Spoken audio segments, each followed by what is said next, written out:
gostaria que você estendesse sua mão na direção dele agora, em nome de Jesus. E vamos orar pela vida dele, para abençoar a igreja de Cristo, amém? Amém. Pai, em nome de Jesus, abençoa a vida do nosso irmão, a vida do pastor, que vai trazer essa mensagem e vai alcançar o nosso coração hoje. Meu Pai, que ele seja o instrumento da sua mensagem hoje nessa manhã, meu Pai, trazendo cura, libertação, e que teu Espírito Santo, meu Pai, guie ele pelas veredas que deseja. Oramos, meu Pai, queremos, meu Pai, aqui que o Senhor manifeste a sua glória, o seu fogo sobre nós. E que o pastor André, meu Pai, venha derramar tudo aquilo que o Senhor propôs no coração dele, sobre a igreja do Senhor. Diga amém. Amém. E uma salva de palmas a Deus.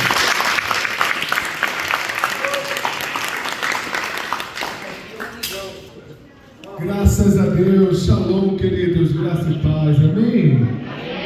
É muito bom estar com os amados, conhecer mais uma parte do corpo de Cristo espalhado na terra. Eu sou muito feliz pelo privilégio de estar no Japão pela primeira vez e de ver o avivamento, essa igreja viva que eu encontrei aqui nessa nação. Eu estou extremamente grato a Deus por esse privilégio. Como o pastor falou, eu não sou daqui, dá pra ver, né, gente? Nem descendente. Mas que bom saber que Deus está promovendo um avivamento nesse lugar. Estou no Rio de Janeiro, terra de barreiras, romãzeiras, oliveiras e figueiras. Os montes estão cheios de cobre, não é bala.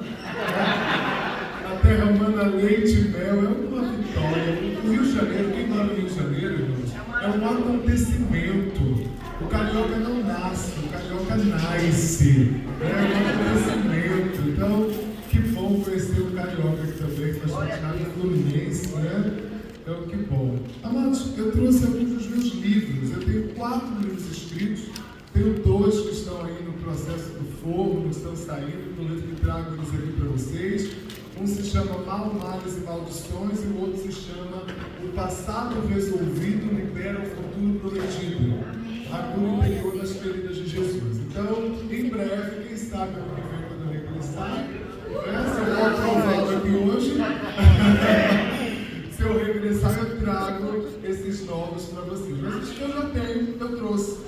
Eu tenho um que se chama Os Colaboradores de Deus Aprendendo a Orar Profeticamente. E esse livro aqui, ele é resultado do meu ministério profético e da minha vida de oração. É interessante que quando nós olhamos para as Escrituras, nós não vamos encontrar, depois que Deus criou o homem, uma única vez que ele tenha dito haja. Até Deus criar o homem, tudo que ele fez por intermédio do Verbo. Lembra de João 1, Hebreus capítulo 1? Porque no princípio era o Verbo estava com Deus, e o Verbo era Deus. Hebreus 1 vai dizer: todas as coisas estão sustentadas pela palavra do seu poder. Todas as coisas foram criadas, feitas, manifestas por intermédio do Verbo. Porém, depois que Deus criou os seres humanos, todas as coisas que ele fez na terra, ele fez por intermédio da colaboração. Ele disse para Noé, construa uma arca. Ele disse para Abraão, vai para a terra que eu vou te mostrar. Ele disse para Moisés, vai libertar o meu povo do Egito. Então eu comecei a entender, de acordo com as Escrituras, que existem coisas que nós estamos orando, pedindo para Deus, para que Deus faça, quando na realidade Ele já nos investiu de poder e capacidade para sermos a resposta das coisas que oramos. Lembra de Ana, lá em 1 Samuel, no capítulo 1, quando Ana orava todos os anos para gerar Samuel. É interessante que Penina já tinha 10 filhos, porque Eucana, o esposo de Ana, dava para Ana ofertas de acordo com o que ele dava para Penina. E ele dava uma oferta de 10 filhos para Ana, então isso quer dizer que ele dava uma oferta de 10 filhos para Penina. Alguns estudiosos dizem que Penina já tinha até netos. Alguns dizem que Ana orou por 25 anos para gerar Samuel. Olha, irmãos, quanto tempo orando para engravidar. Um dia ela chega no templo e ela está com o coração aflito.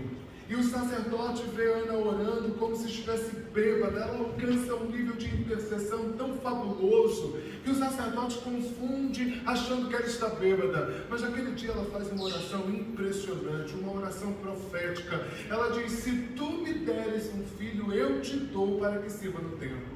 Olha que interessante. Israel estava num conflito muito grande sacerdotal. Os filhos de Eli, Ofni e Finéias, fizeram aquilo que era mal aos olhos do Senhor. Foram chamados de filhos de Belial. E o Senhor disse: eu não tenho como mais usar os filhos de Eli para o sacerdócio. E começou a procurar em Israel alguém que pudesse substituí-los. Não encontrou, mas ele encontra uma mulher que por 25 anos está orando pedindo um filho, até que ela alcança o coração de Deus. E ela diz: se tu me deres um filho, eu te dou um sacerdote. Então Deus diz: ok, eu te dou um sacerdote, eu te dou um filho e você me dá um sacerdote. Então a oração que nós fazemos não é para convencer a Deus das nossas vontades, mas a oração, porque Deus é imutável. Oséias vai dizer que uma das características de Deus, um dos atributos de Deus é a imutabilidade. Então nós não oramos para que Deus mude de ideia, nós oramos para que Deus nos convença sobre a sua vontade. Aleluia. Então, quando Ana ora entregando o filho ao Senhor, que ela ainda nem tinha tido, Deus diz: é isso, porque toda bênção que Deus tem para nos dar não diz respeito a nós mesmos apenas. Deus não quer te abençoar só para que você seja abençoado, mas toda bênção que Deus nos dá está associada com um coletivo. Quando Deus te prosperar, Deus não vai apenas prosperar você, mas Deus vai prosperar as pessoas que estão à sua volta, porque você será um canal. Eu sou resposta para essa geração, para esse território, para esse tempo. Então eu quero te encorajar. A sua vida é o resultado da oração que muitas pessoas têm feito. Você é um colaborador de Deus. Amém? Então, pastor, me interessei pelo assunto. Então, te indico esse livro. Tem um outro livro que se chama Os Fundamentos da Batalha Espiritual. Ele é um livreto, irmãos, mas é o livro que eu mais vendo. E esse livro aqui eu falo sobre libertação e cura de acordo com o livro, com a carta que Paulo escreveu aos Coríntios. Eu acho interessante que quando o apóstolo Paulo vai escrever a sua segunda carta à igreja que ficava em Corinto, ele faz um desabafo. Ele diz para os líderes da igreja assim: resolvam os conflitos que esses líderes estão dando aí, porque quando eu chegar aí a chapa vai ficar quente. Acredito que Paulo tenha se lembrado dos tempos em que era Saulo, o matador de cristãos, e ele fala com muita, talvez, raiva, não sei, mas ele fala com uma certa indignação, porque os irmãos daquela igreja estavam duvidando do seu ministério apostólico. Eles começaram a dizer: Paulo prometeu que viria nos visitar, mas não veio, só que o apóstolo estava preso. Como uma pessoa presa vai visitar uma igreja? Ele não podia ir porque ele estava preso. E Paulo escreve assim: olha, quando eu chegar aí, o negócio vai ficar estreito desses camaradas. Mas no capítulo 10 ele vai escrever uma coisa interessante. Ele diz assim: embora eu seja humano, as armas da minha milícia não são carnais, mas são poderosas em Deus para destruir fortalezas e os sofismas que levam as pessoas para longe do conhecimento de Deus. Esse é o textual sobre batalha espiritual. Porque muitas vezes nós entendemos que batalha espiritual é uma guerra entre Deus e os demônios. Mas não existe guerra entre bem e mal, irmãos. Porque na cruz do Calvário, Jesus Cristo de Nazaré triunfou sobre os principados e potestades, os fazendo passar por vexame público. Na cruz do Calvário, o panteão dos deuses da terra, todos reunidos de todos os séculos, geografias e gerações, foram humilhados pela vitória da cruz. Então não existe uma guerra entre Deus e o diabo, existe uma guerra entre nós e os espíritos malignos. Sim, entre nós existe uma guerra. E qual é a guerra que existe? Os espíritos malignos fazendo com que os nossos pensamentos, a nossa mente se torne cativa. Paulo faz uma referência. A igreja de Corinto, a cidade de Corinto, na realidade, era no Istmo. Isso quer dizer, era uma cidade portuária, ligava duas geografias, era rica. E a cidade de Corinto era conhecida pela adoração a Afrodite e Diana. Então existiam templos para Afrodite, templos para Diana, e debaixo desses grandes templos haviam fortalezas, presídios, onde pessoas ficavam presas ali. O nome desses presídios eram chamados de fortaleza. Paulo está fazendo uma referência entre as pessoas que estão presas e as pessoas que estão dentro da igreja. Ele está dizendo, embora os irmãos estejam na comunidade de fé, eles estão presos em fortalezas como aqueles que estão presos nas prisões de Afrodite. Isso é poderoso, irmão. E aí nesse livro eu coloquei 30 perguntas para você responder se você precisa de libertação pura. Compre o livro, lê, responde, depois me fala, tá bom? Se você responder mais de 3 perguntas positivas, já procura o pastor imediatamente. Eu tenho esse livro aqui também que diz: E disse Deus, governem, dominem, sujeitem. E disse Deus, governem, dominem, sujeitem. Eu escrevi esse livro, eu estava como missionário em Cuba. E eu tive uma visão, eu estava em frente ao Capitólio e eu via a estátua de Bafomé que tem no Capitólio em Cuba se dobrando diante de um leão. Por isso que a capa tem várias capitais do mundo e um leão rugindo. E nesse livro eu falo sobre intercessão, sobre a autoridade espiritual, sobre o poder de Deus. Interessante que aqui eu coloquei 70 afirmações bíblicas sobre a nossa identidade em Cristo Jesus e biblicamente quem nós somos. Muitas vezes nós temos muitas dúvidas sobre nossas capacidades em Deus, porque não conhecemos o que as Escrituras dizem sobre nós. Então eu facilitei aqui colocando as referências bíblicas para que você aprenda sobre isso. E o meu quarto livro se chama Gileade e o Projeto de Deus para o Homem. Esse é o meu livro mais pastoral que eu tenho. Esse livro é resultado das minhas frustrações ministeriais. Eu não sei quantos líderes aqui já se frustraram de você atender pessoas, aconselhar pessoas, investir em pessoas, e de repente as pessoas voltam a fazer as mesmas coisas ou coisas piores que elas faziam antes de você começar a cuidar dela. E eu comecei a dizer, eu acho que não tenho chamado para isso não. Eu acho que a minha unção é fraca. Eu acho que a minha oração é fraca. Eu pensei nisso, irmãos. Confesso que pensei. E aí Deus me deu uma direção. Fiz uma pesquisa com mais de 2.000 crentes no ano de 2015 e 2016. E os resultados foram assustadores. Descobri que 60% dos crentes sofrem de transtorno psicológico ou psiquiátrico. Descobri que 80% dos crentes não leem a Bíblia. Descobri que 75% dos crentes não têm certeza da salvação. Foi quando eu entendi que a responsabilidade da não transformação das pessoas não era minha, foi uma libertação para mim. E aí eu entendi que 10% da transformação de uma pessoa depende do discipulador, do nosso conhecimento, do nosso investimento, do nosso cuidado, da nossa busca. Mas 90% do restante do processo depende exclusivamente de quem está no seu processo de mudança. Aleluia. Nesse livro eu falo sobre, por exemplo, frieza espiritual. Vocês sabem que a frieza espiritual não é aquela pessoa que não levanta a mão no momento do louvor, né? Geralmente está aqui o Ministério de Louvor dando a vida e a gente olha para o irmão com as mãos abaixadas, com uma cara um pouco mais fechada. O que a gente pensa? Frio espiritualmente. Irmão geladeira, né? Uma sorveteria. E aí você diz assim, frio espiritualmente. Não, isso não caracteriza uma frieza espiritual. Frieza espiritual é caracterizada por 3 pontos. Segura na cadeira aí que talvez você se identifique em um.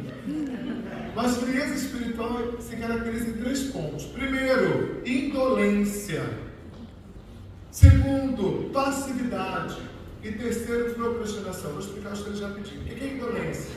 Indolência é aquele dito popular. Entrou por um ouvido e saiu pelo outro. Vamos supor que você tenha 10 anos de crente e você ouve aí 3 palavras na semana. Uma na célula, uma no discipulado e uma no culto. 3 palavras por semana. Fazendo um cálculo rápido, você ouviu quase 1.500 pregações em 10 anos. Por que você não mudou? porque você foi indolente. Você ouviu por um ouvido e saiu pelo outro. Segunda característica, passividade. O que é a passividade? É quando nós nos acostumamos com a vida que temos.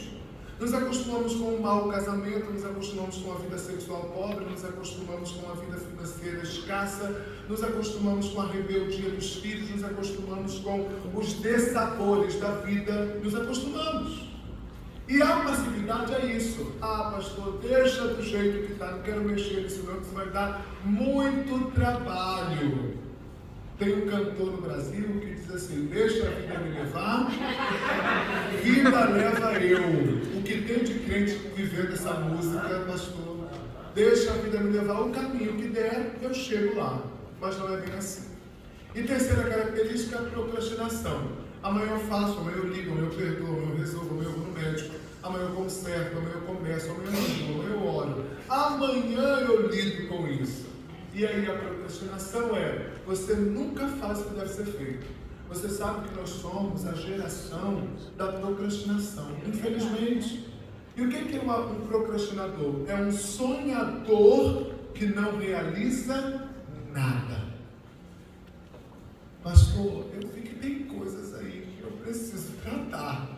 Então corre, só tem 4 Juliadas. Juízes 3, olha a sua Bíblia comigo. Juízes 3. A partir do versículo 1. Então, pastora, você vai lidar com essa questão do livro para mim? No final, você procura a pastora, se você quiser, eu posso assinar um livro para você. Não vai mudar em nada, mas pelo menos você vai lembrar que eu assinei esse livro. Juízes 3, a partir do versículo 1.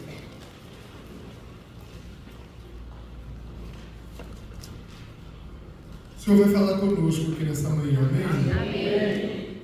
Os irmãos acharam? Amém. Juízes, capítulo 3, a partir do verso 1. Nós vamos ler até o verso 11.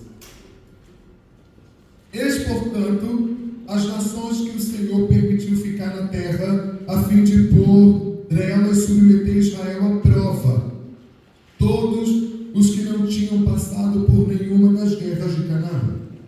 Ele procedeu deste modo com o objetivo de ensinar todos os descendentes dos israelitas a arte da guerra, pois não tinham tido experiência anterior em combate. Os povos que permaneceram na terra foram os 5 governantes dos filisteus, todos os cananeus, os sidônios, os heveus, que viviam nos montes Líbano, desde o monte Baal-Hermon até Nebo-Hamat. Esses povos foram deixados na terra para servirem ao propósito de submeterem Israel à prova, a fim de ficar no notório se obedeceriam os mandamentos que Yahvé ordenara a seus antepassados por intermédio de Moisés. E os filhos de Israel habitaram no meio dos cananeus, dos hititas, dos amorreus, dos perizeus, dos heveus e dos jebuseus. Desposaram as filhas desses povos, deram seus próprios filhos em casamento, as filhas deles deram os seus próprios filhos em casamento às filhas deles e passaram a cultuar os seus deuses. Os filhos de Israel fizeram o que é mal aos olhos do Senhor, esqueceram a Yahvé, seu Deus, para adorar e servir aos Balaíns e aos postes ídolos da deusa Aserá. Então a ira do Senhor se inflamou contra Israel e entregou nas mãos de Cushan-Risataim, rei da Mesopotâmia, porque os israelitas foram vencidos e escravizados durante 8 anos. Então os filhos de Israel clamaram a Yahvé e o Senhor lhes enviou um Salvador que os libertou da opressão. Esse homem foi Otoniel ben Kenaz, Otoniel filho de Kenaz, o irmão mais novo de Caleb. O Espírito de Yahvé, o Senhor, Deus, veio sobre ele para guiá-lo de modo que pôde liderar os filhos de Israel e foi à guerra.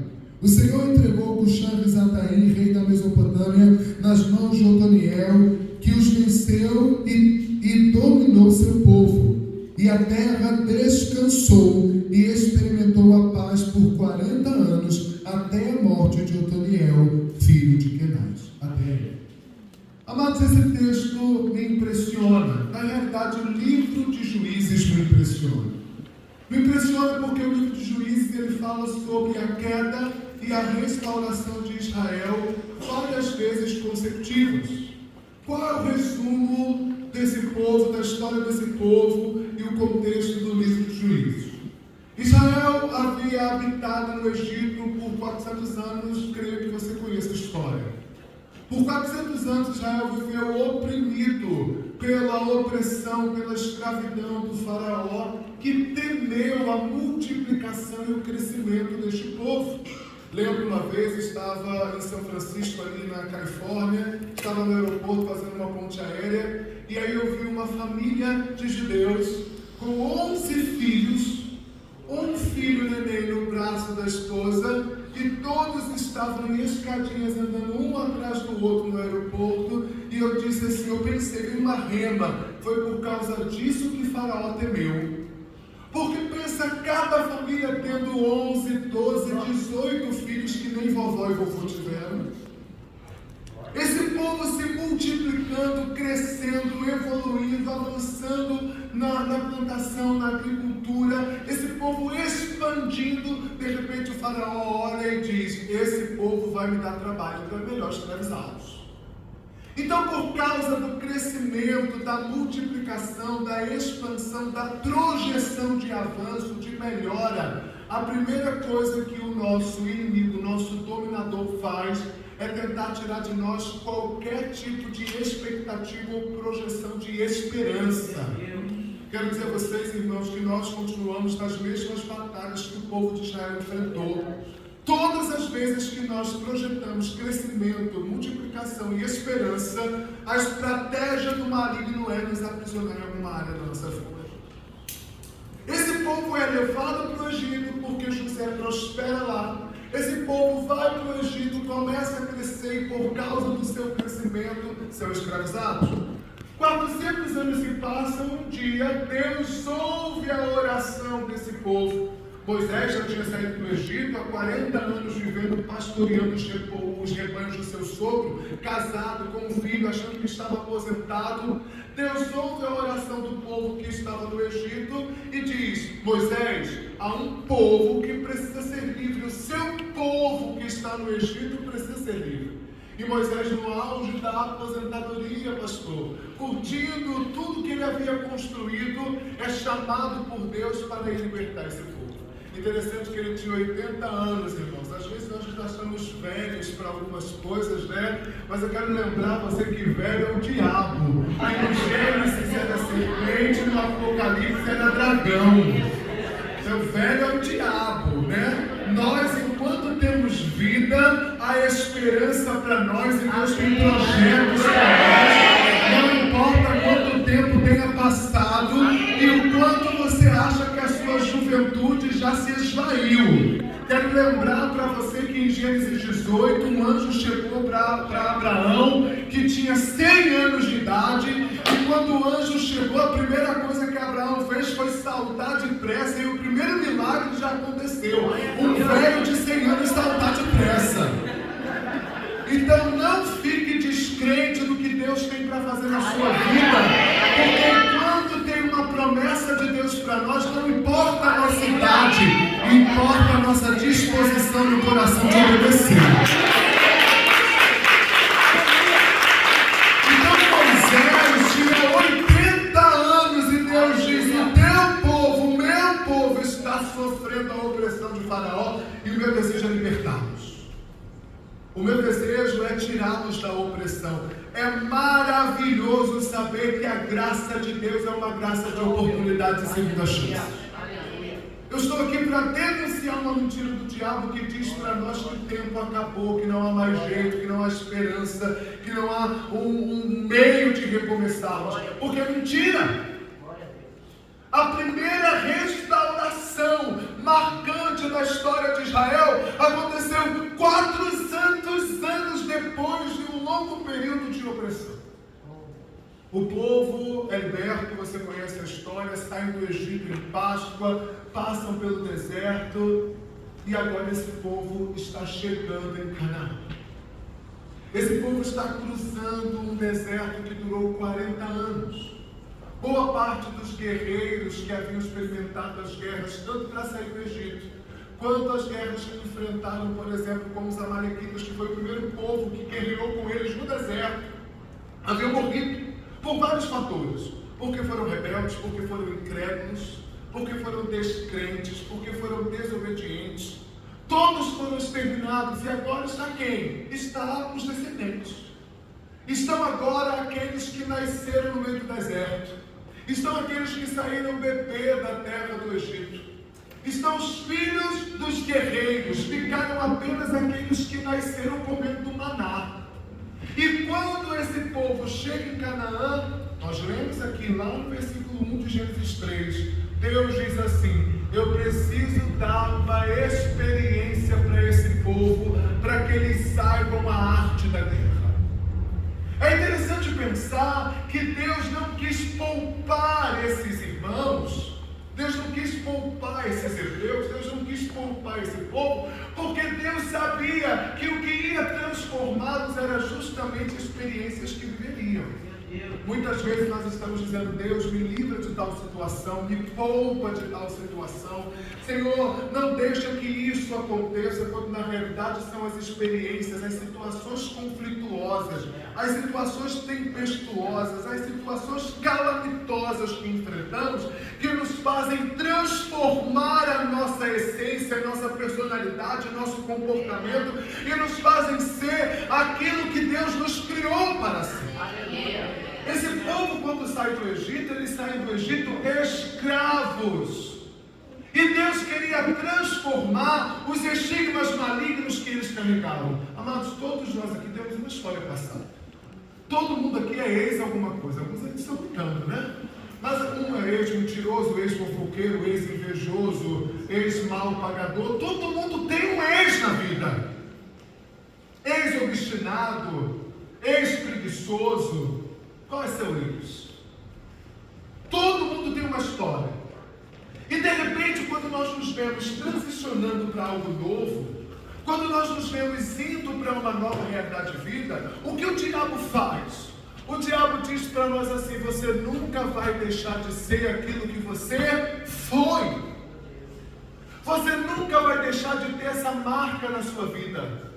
Essa culpa, esse peso, esse medo, o medo da recaída, o medo das coisas que se passaram, a mancha na sua história sempre vai estar aí.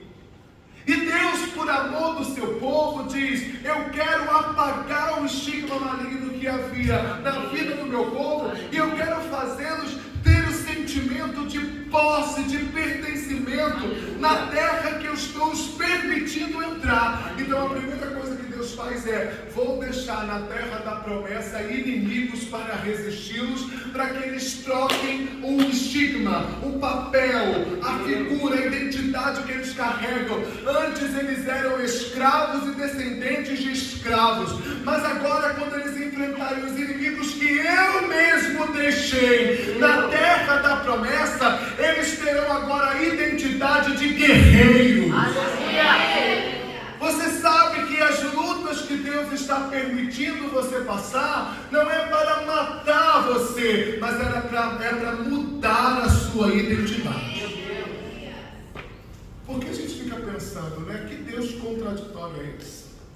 Que promete uma terra, mas ainda assim deixa dentro dessa terra inimigos para serem vencidos. Por que Deus deixaria na terra da promessa que Ele prometeu dar a esse povo inimigos para resisti-los e para lutar com eles e para, de alguma forma, tentar vencê-los? Por que Deus faria isso? Porque Deus estava desejoso de transformar esse povo por completo. Aleluia. Porque tem gente que muda de terra, mas vive as mesmas situações nas terras diferentes. Lembro de Jacó, no meu livro de Gileade eu falo um pouquinho sobre Jacó, e eu lembro de Jacó. Jacó transicionou da terra de Canaã, que era a terra dos seus pais, para Padã Arã, que era a terra de Labão, seu tio. Labão era irmão da sua mãe Rebeca. Só que não sei se vocês já perceberam que tem famílias que têm o mesmo padrão comportamental. Você olha para um, é mentiroso. Você olha para o outro, é mentiroso. Você olha para o avô, é mentiroso. Você olha para o pai, é mentiroso. Você diz: todo mundo nessa família é mentiroso. Não sei se aqui vocês conhecem a expressão 171. Você olha para a família, tem todo mundo o mesmo padrão de comportamento. Tem coisas que parece que está no DNA, né, gente? E aí, quando a mãe de Jacó manda ele fugir de casa por causa de um problema que ela mesma arrumou, e ele foge para a casa do tio,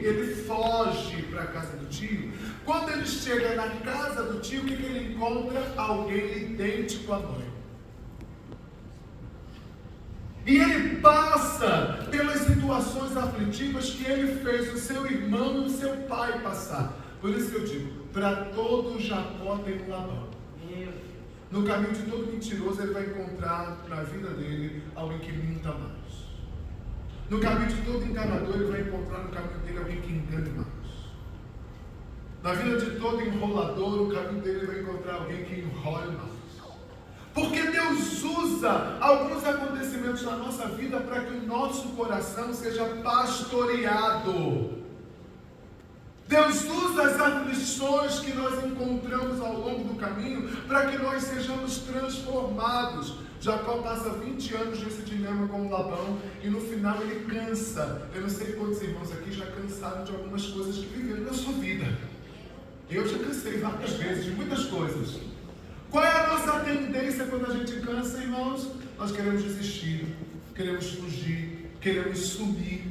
Quantas vezes eu tive vontade de pegar os meus R$2 que eu tinha na conta e sumir?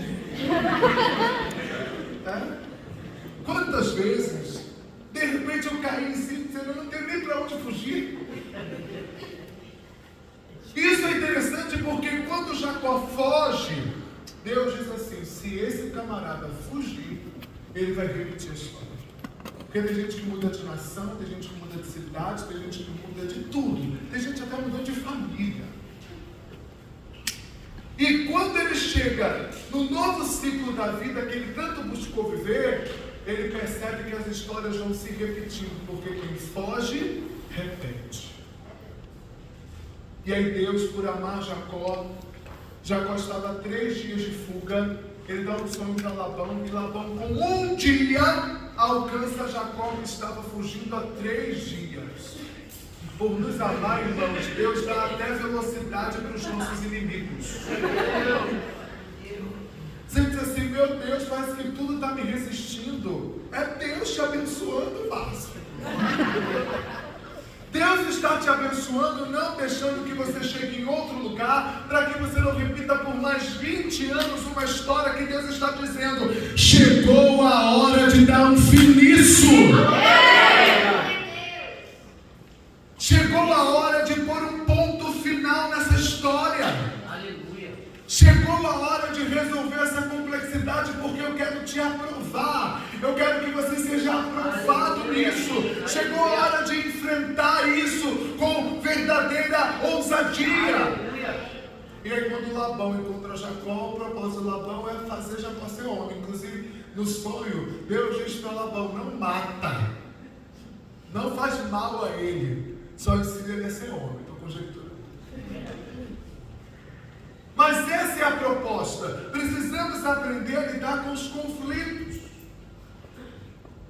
E nessa transição de Israel para Canaã, Deus deixou inimigos na terra da promessa por um motivo. Deus estava querendo amadurecer este povo para que eles se apropriassem de Canaã e não fizessem de Canaã um segundo Egito. Seus inimigos não têm a proposta de te matar. Nessa manhã eu quero dizer isso, quero anunciar, quero denunciar. As guerras que você está enfrentando não vão matar você. As guerras que você está enfrentando vão amadurecer você, para que você viva, você possua, se aproprie da promessa que Deus falou para você de maneira madura, para que você não coloque as coisas a perder. Se você estava com medo de morrer, hoje o Senhor te diz, essas situações não são para matá-lo, mas essas situações é para amadurecê-lo, para transformá-lo, para dar uma nova identidade, para fazer você, em vez de escravo, guerreiro. Então o versículo 1 aqui do texto que nós lemos é basicamente isso. O porquê que Deus deixa inimigos na terra terra da promessa? Porque Deus é completo, irmãos. Porque Deus sabe o que precisamos. Porque Deus sabe até dos inimigos que nós precisamos enfrentar. Deus sabe da fé que precisa crescer dentro de nós.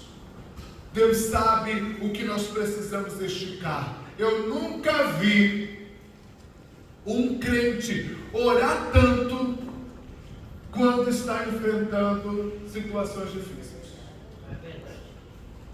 Quando a gente está na bonança, né? Um dia eu fui fazer uma visita a um irmão lá no Brasil. Eu fui ministrar um seminário e aí o pastor da igreja disse assim: pastor, eu estou com um irmão, um diácono aqui da igreja que está muito enfermo, está muito adoentado, e os médicos disseram que ele tem só alguns meses de vida, ele nem tem vindo mais à igreja, mas todos os meses nós levamos ceia para ele. O pastor pode ir lá cear com ele esse mês? Posso, pastor. Fui na casa do irmão. O outro diácono que estava me levando começou a contar a história do irmão. Ele disse assim: pastor, esse irmão é uma bênção. A gente não entende muito o que está acontecendo com ele, mas ele ganha 25 mil reais de aposentadoria por mês. Eu olhei para o alto. Disse: Deus, eu quase não sinto inveja, mas hoje está difícil.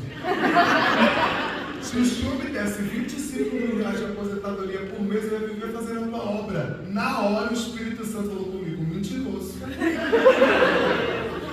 Se eu ganhasse 25 mil por mês aposentado, eu queria viver na minha casa de praia, pastor. Não é verdade? Curtindo sombra e água fresca. Mentiroso. O Espírito Santo me chama de mentiroso, acredita? Mentiroso. Deus sabe o que Ele pode dar para nós. E algumas coisas estão acontecendo conosco porque Deus está tirando de nós a paixão por algumas coisas que não combinam com o nosso propósito. Um bom pai frustra o filho, né, irmão? É verdade, é verdade. Lembro que minha mãe disse assim para mim: na minha casa você é hóspede. Oh, meu Deus.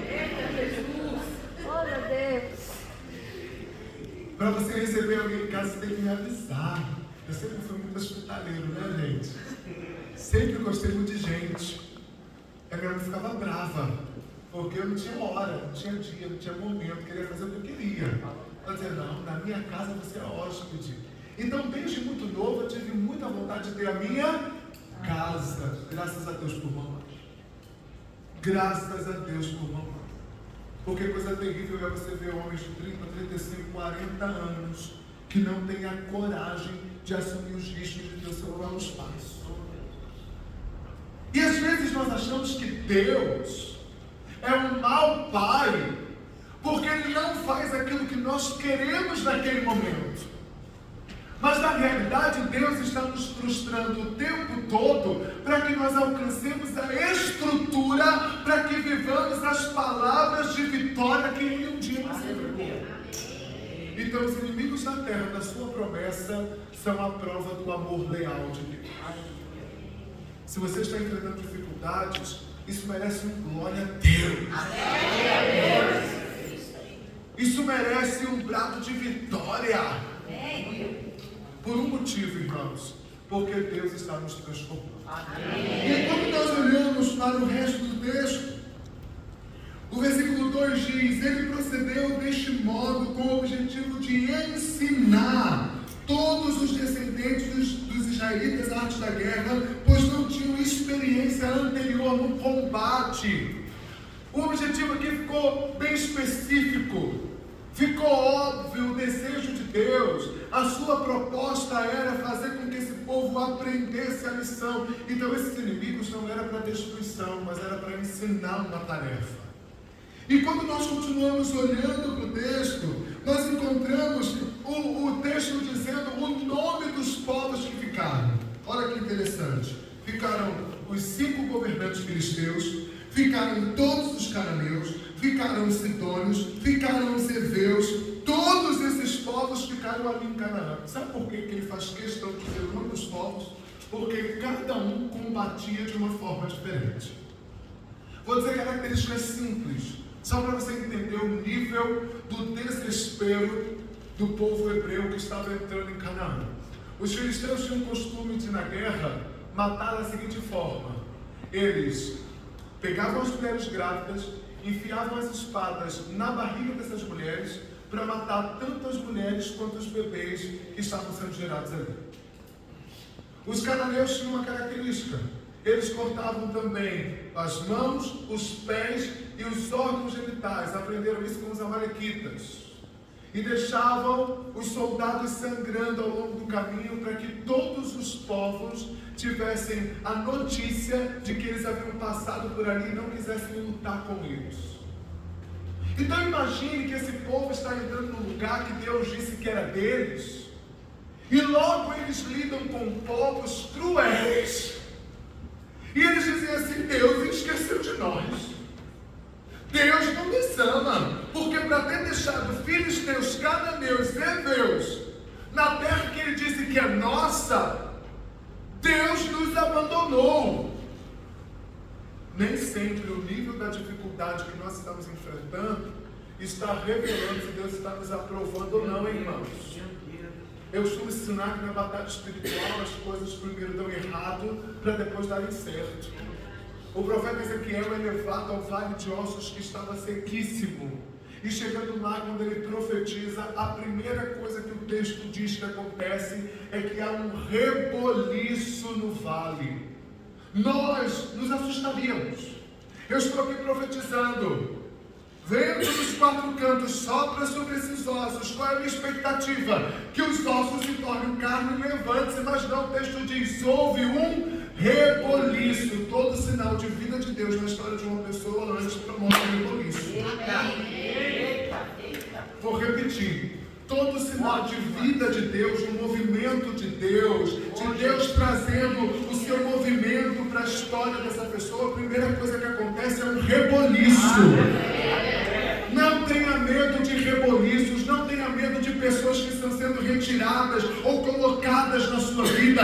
Não tenha medo das novidades, dos reboliços que estão colocando cada coisa em seu lugar. Eu estou sendo tratado do perfeccionismo. Se eu sou Ezequiel, eu estaria no vale até hoje, juntando osso a seu osso, para depois profetizar. Procurando os ossos do fêmur, depois os ossos da perna, dos dedinhos, a mão, o braço. Até hoje eu estaria lá montando os esqueletos para depois profetizar. Mas sabe por que tudo estava fora do lugar e a ordem de Deus para Ezequiel foi só profetizar? Porque tem coisas que nós não conseguimos resolver na nossa vida. Tem coisas que não há para nós uma forma de resolução. Tem coisas que para nós não tem jeito. Tem coisas que na nossa humanidade não há como resolver. O grande motivo da depressão na vida das pessoas é a desesperança, não é o trauma. Algumas pessoas associam trauma à depressão a trauma. Mas cientificamente o que gera depressão é estresse a longo prazo. Você viveu uma situação de estresse a longo prazo na família, na casa, no relacionamento, uma situação contínua de estresse, e isso gera depressão.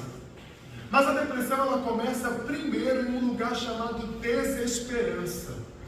Quando você perde toda expectativa e esperança em uma área da sua vida, em uma situação que você está enfrentando. Muitas vezes, como crentes, nós somos acometidos de depressão por um motivo também.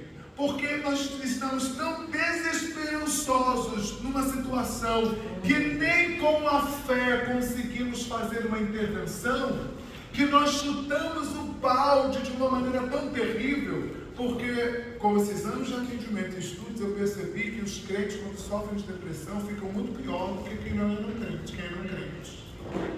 Porque a fé era o nosso último recurso. Quando nem na fé nós conseguimos um lugar de esperança, nós vamos para um vale terrível.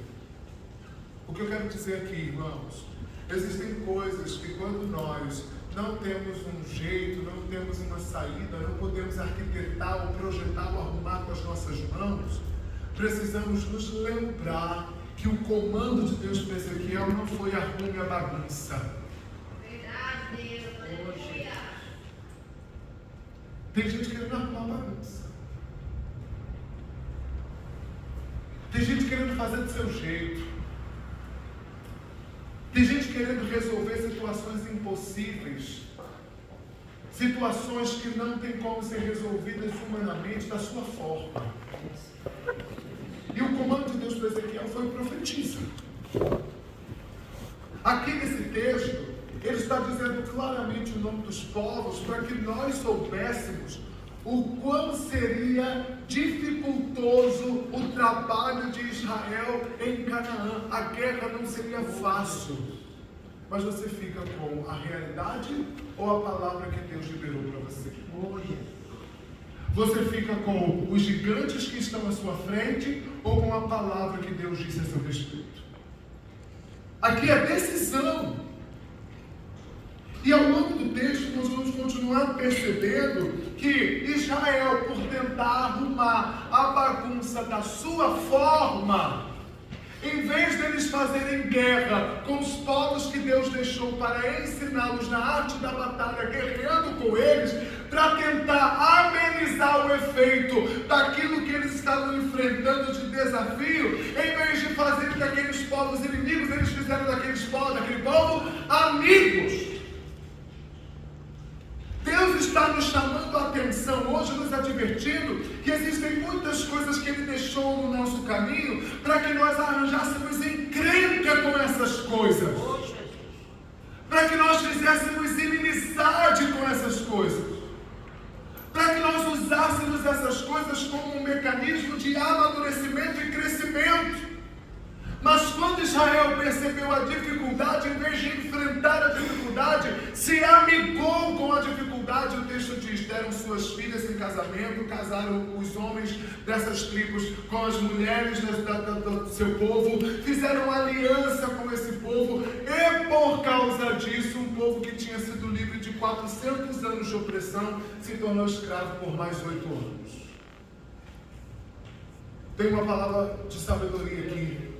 Há muitos de nós que estamos presos há muito tempo, que não precisaríamos estar presos, retidos, travados, se tivéssemos sido obedientes.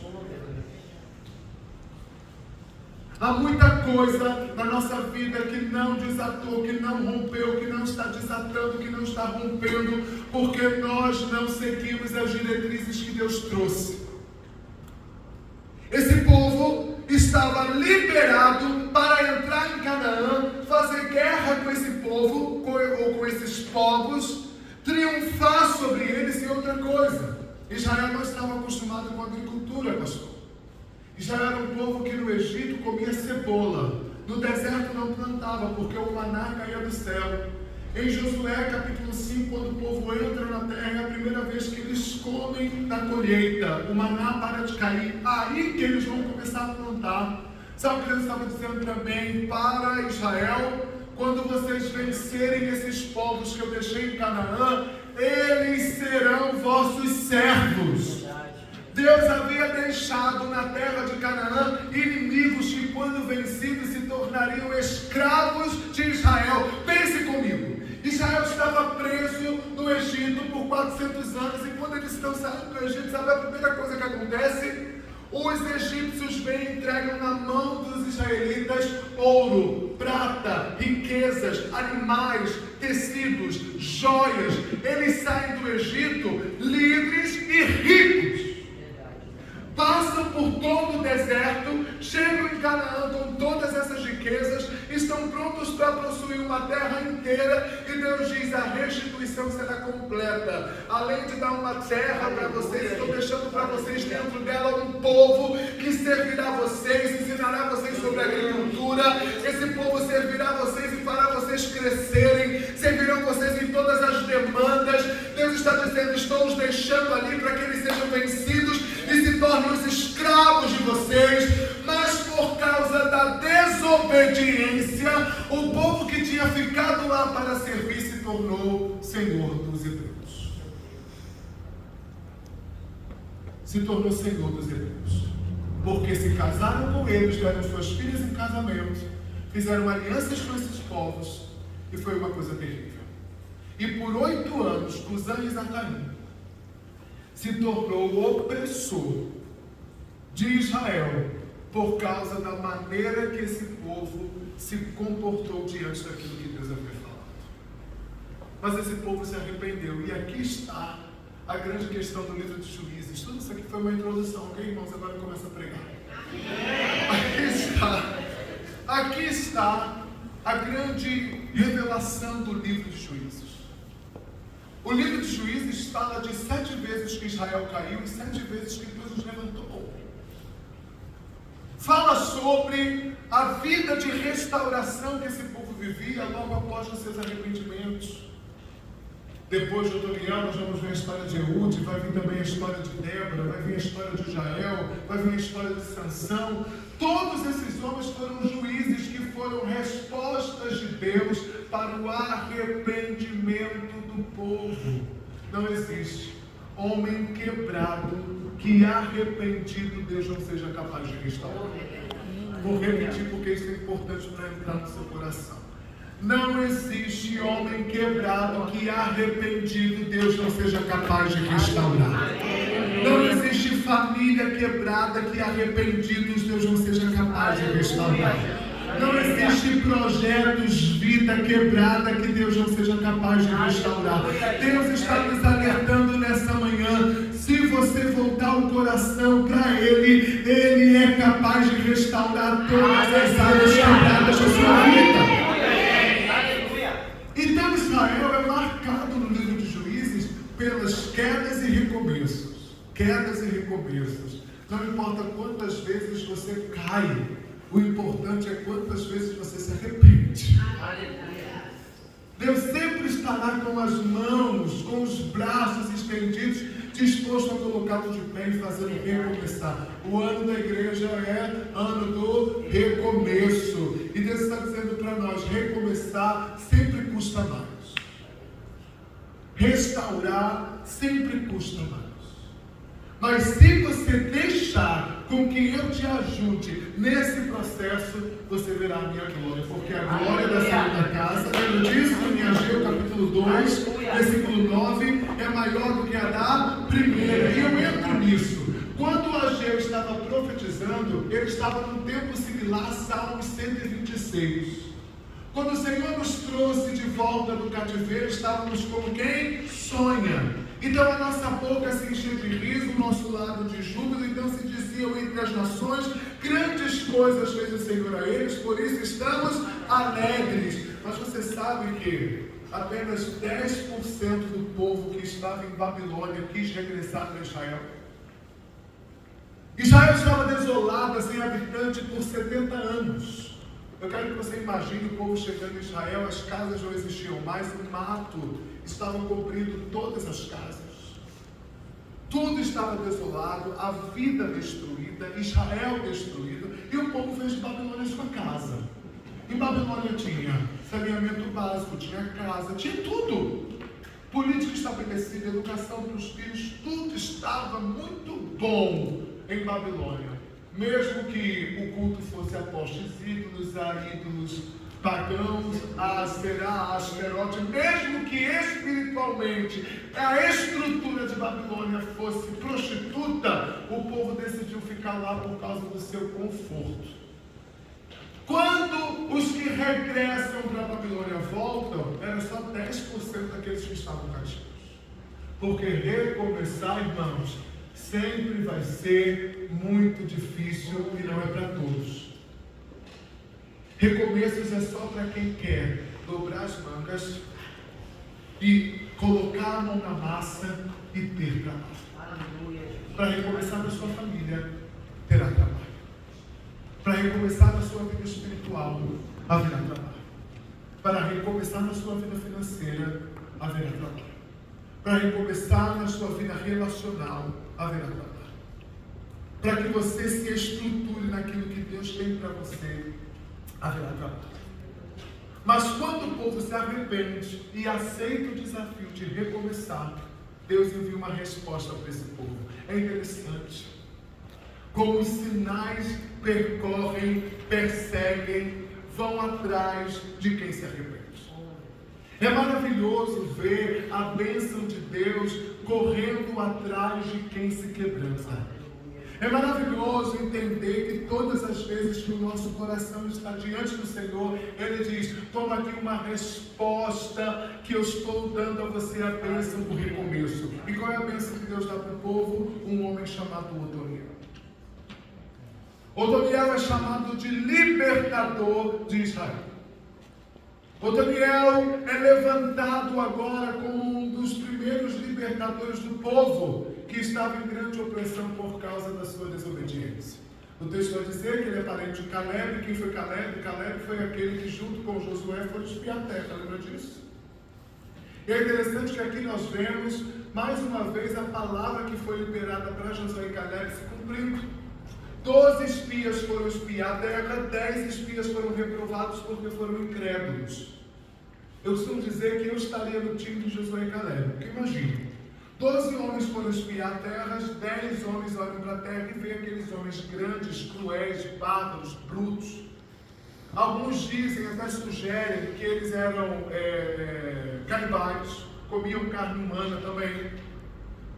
E aí os 10 espias olham para aquilo e dizem: meu Deus, é terrível isso aqui. Deus nos trouxe para sermos mortos. Em algum momento da sua vida você já teve crise com a sua fé, porque você olhou para a realidade e disse: que Deus é esse? Os 10 espias tiveram esse tipo de questionamento porque a terra era a terra que Deus havia prometido, mas dentro dela só havia dificuldades. E Josué e Caleb, irmãos, quando eles entram na terra e eles veem a terra, sabe o que eles veem? A comida. Aleluia. Eles dizem: tem caixa de tâmara aqui ou de uva que precisam de 2 homens para carregar. É uma coisa maravilhosa. Da terra mana leite e mel. A terra é cheia de barreiras, romanceiras, oliveiras. Tudo aqui é muito próspero. E eles voltam para Moisés dizendo assim: Moisés, o negócio lá é tremendo, Moisés. O negócio lá é farto. E os outros 10 chegam aterrorizando o povo dizendo: é impossível de entrar lá. Moisés diz assim: por causa da sua incredulidade, para os 10, por causa da vossa incredulidade, você nem seus descendentes entraram na terra. Agora Josué e Caleb são abençoados, eles e seus descendentes. E agora, qual é o libertador do povo? Um descendente de Caleb. Aleluia. Quero dizer para você, irmãos, que Deus não esquece das promessas que nos fez.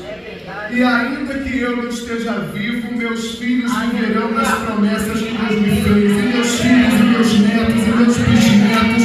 A promessa de Deus não tem nada de verdade. Deus está nos levando nessa manhã, que Ele está nos levando para o lugar da promessa.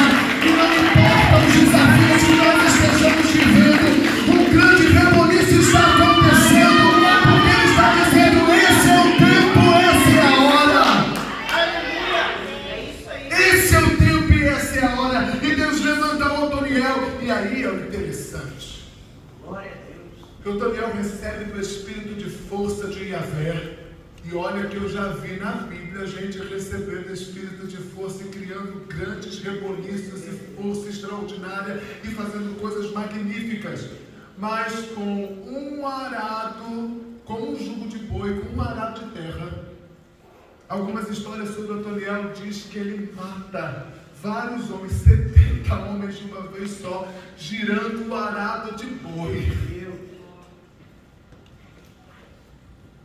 O problema é que nós estamos tão preocupados com aquilo que os nossos olhos estão vendo, que nos esquecemos que quando nós estamos no Senhor, o Senhor está dizendo: eu vou te transformar de uma maneira tão sobrenatural que os teus inimigos fugirão de ti, terão medo de ti. As situações impossíveis e improváveis que vocês estão vivendo vão precisar se submeter à obra que o Senhor está realizando na sua vida. Por que não deixar que a segunda chance de Deus que Ele está te dando se manifeste a ponto de você viver uma vida extraordinária? Por que a condenação daquilo que se passou, se Ele está dizendo para nós: eu estou te dando uma oportunidade? Aleluia. A palavra profética para essa manhã: Deus está nos dando uma segunda chance. Aleluia. Eu sei que alguns aqui precisam ouvir isso. Deus está te dando uma oportunidade. Deus está te dando uma oportunidade de recomeço. Deus está te dando uma oportunidade de fazer novo de novo. Deus está te dando poder para dar novos passos em direção à promessa. Deus está te dando a habilidade de arranjar encrenca com quem você precisa arranjar encrenca. Deus está te dando poder para que você desfaça vínculos e alianças que não são para você. Deus está te dando poder para que você faça alianças com quem você tem que fazer aliança. Deus está te dando poder para que você recomece a sua vida, meu irmão. Essa manhã é uma manhã de recomeço e segunda chance. E quando Otoniel recebe o poder de força de Yahvé, o espírito de força de Yahvé, pastor, a conversa já não é mais sobre se eu posso. A conversa é sobre Deus decidiu fazer algo. E aí o último versículo que nós lemos aqui do texto, o penúltimo na realidade, o Espírito de Yahvé, o Senhor, veio sobre ele para guiá-lo, de modo que ele pôde liderar os filhos de Israel e foi à guerra. O Senhor entregou Cuxã-Risataim, rei da Mesopotâmia, nas mãos de Otoniel, que o venceu e dominou o seu povo. Deus está nos dando poder para dominar. E o versículo 11 diz: e a terra descansou e experimentou da paz por 40 anos. Por 8 anos esse povo foi oprimido, mas por 40 anos Deus diz: eu estou dando a vocês tempo de paz que vai durar 4 décadas. Nessa manhã, ela está significando 2 coisas para nós. Há 2 coisas proféticas acontecendo no reino do Espírito nessa manhã. Deus está fazendo você recuperar 8 anos perdidos. Deus está te fazendo recuperar tempo perdido. Aleluia. Algumas pessoas dizem: pastor, como se recupera tempo no relógio? Talvez algumas marcas de expressões vão continuar, né, irmãos? Mas o que eu quero dizer para você é que Deus vai fazer com que nos próximos meses você viva coisas que você deveria ter vivido nos últimos anos. Porque Deus é poderoso para fazer com que anos caibam dentro de meses. E meses caibam dentro de dias. E dias caibam dentro de horas. Deus vai acelerar algumas coisas na sua vida, como oportunidades e conexões e avanço e expansão, para que você entenda que Ele está te devolvendo os anos que foram roubados de você por causa de algumas escolhas que você fez. Mas Ele está dizendo: porque você se arrependeu, eu te devolvo o tempo no relógio através de uma aceleração de alguns ciclos. Então se prepare, porque a partir de hoje Deus está dizendo: eu estou acelerando algumas coisas para você.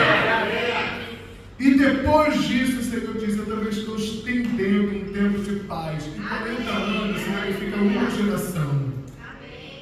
40 anos é uma geração. E o que uma geração significa? Você, na sua geração, viverá em paz, até que a sua próxima geração comece a escolher por ela. Então você está marcando a sua geração. 40 anos ele está dizendo: a sua geração viverá em paz. A sua geração viverá em paz.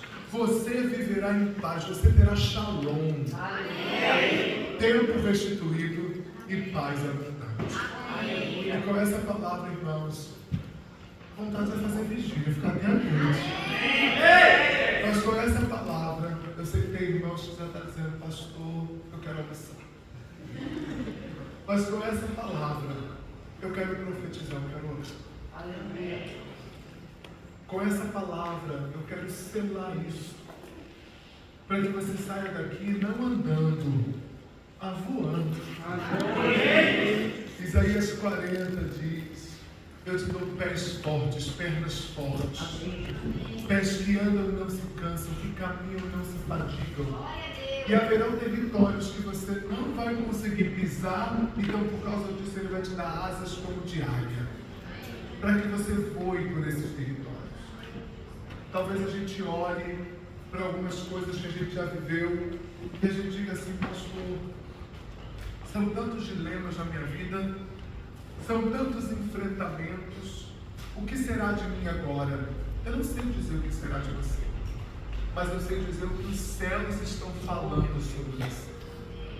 E os céus estão falando, é tempo de oportunidade. Então, com quem eu quero orar agora? Irmãos, eu sou o batista mais pentecostal que você vai conhecer na vida.